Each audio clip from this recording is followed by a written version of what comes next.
दोस्तों market capitalisation के हिसाब से दुनिया की 6वें नंबर की कंपनी है फेसबुक। और भारत में सबसे बड़ी कंपनी है दोस्तों रिलायंस इंडस्ट्रीज, और उसके अंडर में आता है दोस्तों रिलायंस जियो।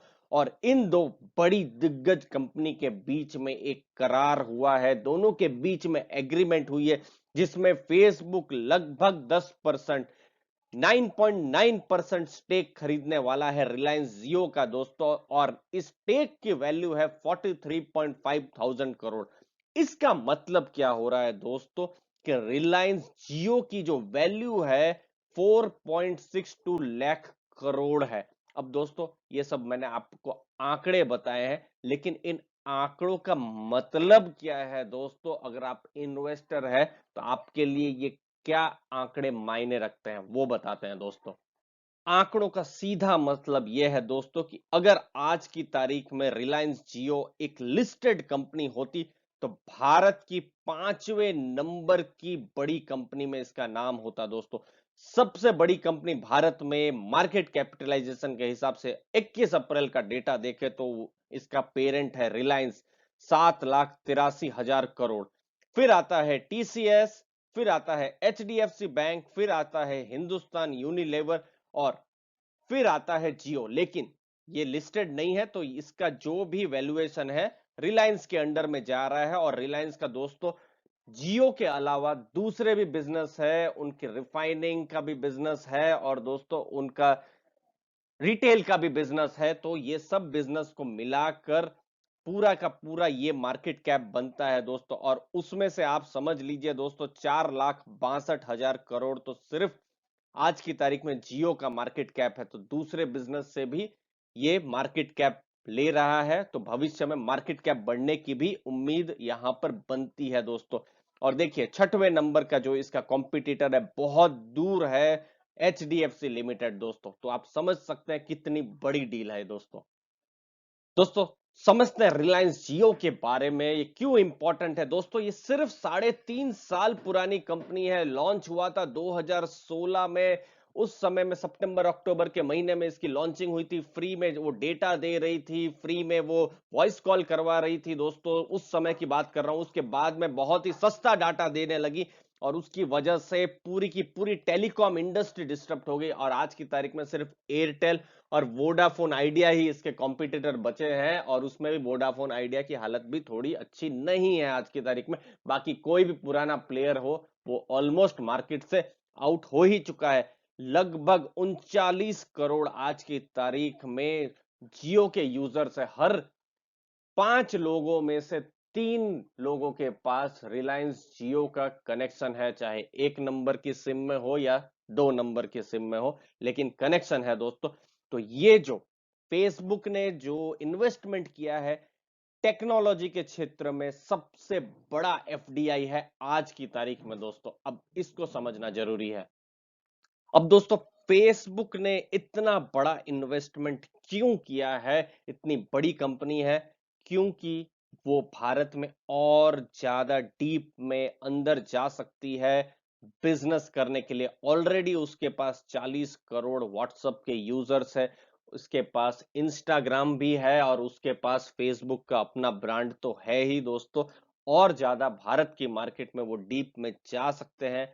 कॉम्पिटिटर्स भी बढ़ गए हैं, चाहे वो टिकटॉक हो या गूगल हो या अमेजन हो। तो फेसबुक जब रिलायंस जियो जैसे बड़े ब्रांड के साथ जब पार्टनरशिप करता है तो उनको लेवरेज मिलता है, यानी उनको एक बहुत बड़ा एडवांटेज मिलता है दोस्तों। आज की तारीख में 6 करोड़ स्मॉल बिजनेसेस है।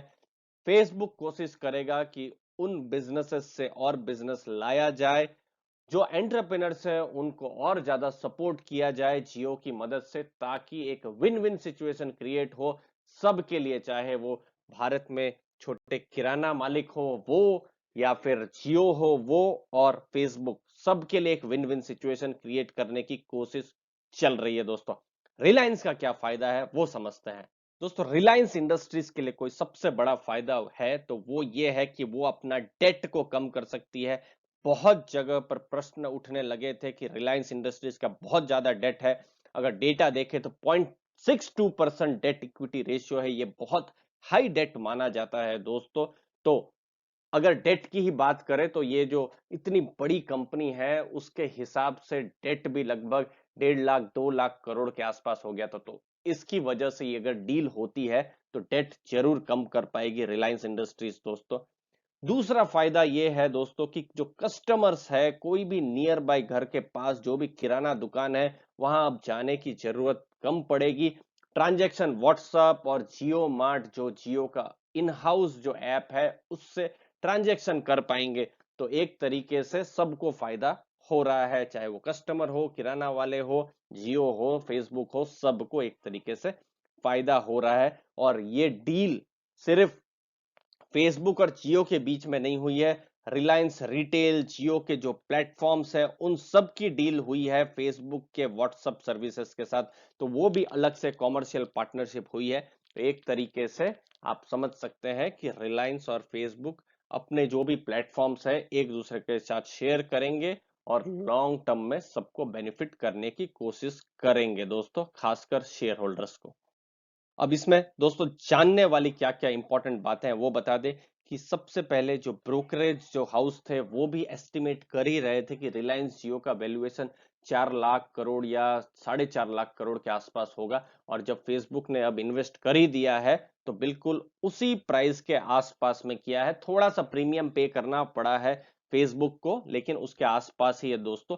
इसकी वजह से अगर किसी को एडवांटेज होगा तो रिलायंस इंडस्ट्रीज के शेयर को होगा दोस्तों। अरामको के साथ ऑलरेडी 20% स्टेक सेल की बात चल रही है।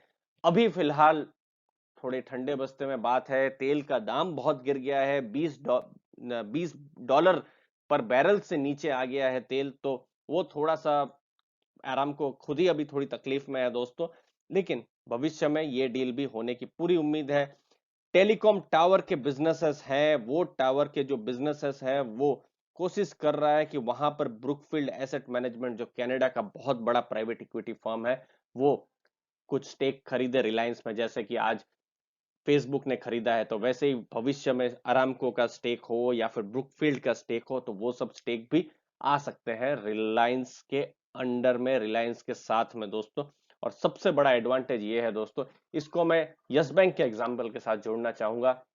दोस्तों यस बैंक भी हमेशा कोशिश करता था कोई इन्वेस्टर लाए, लेकिन क्वालिटी ऑफ इन्वेस्टर इतने खराब थे दोस्तों कि आरबीआई को भी ना करना पड़ा, कभी कभी मैनेजमेंट को भी ना करना पड़ा था। तो इसीलिए आपको जो इन्वेस्टर है वो भी क्वालिटी वाला होना चाहिए दोस्तों। फेसबुक अपने में बहुत बड़ा क्वालिटी नाम है, जैसे हमने बताया दुनिया की 6वें नंबर की मार्केट कैपिटलाइजेशन के हिसाब से कंपनी है दोस्तों। तो क्वालिटी ऑफ इन्वेस्टर बहुत अच्छा है, पाइपलाइन में भी जो क्वालिटी ऑफ इन्वेस्टर है बहुत अच्छे हैं और उसकी वजह से एक बड़ा बूस्ट मिलता है और हम कहें तो कंपनी को एक प्रीमियम भी मिलता है दोस्तों।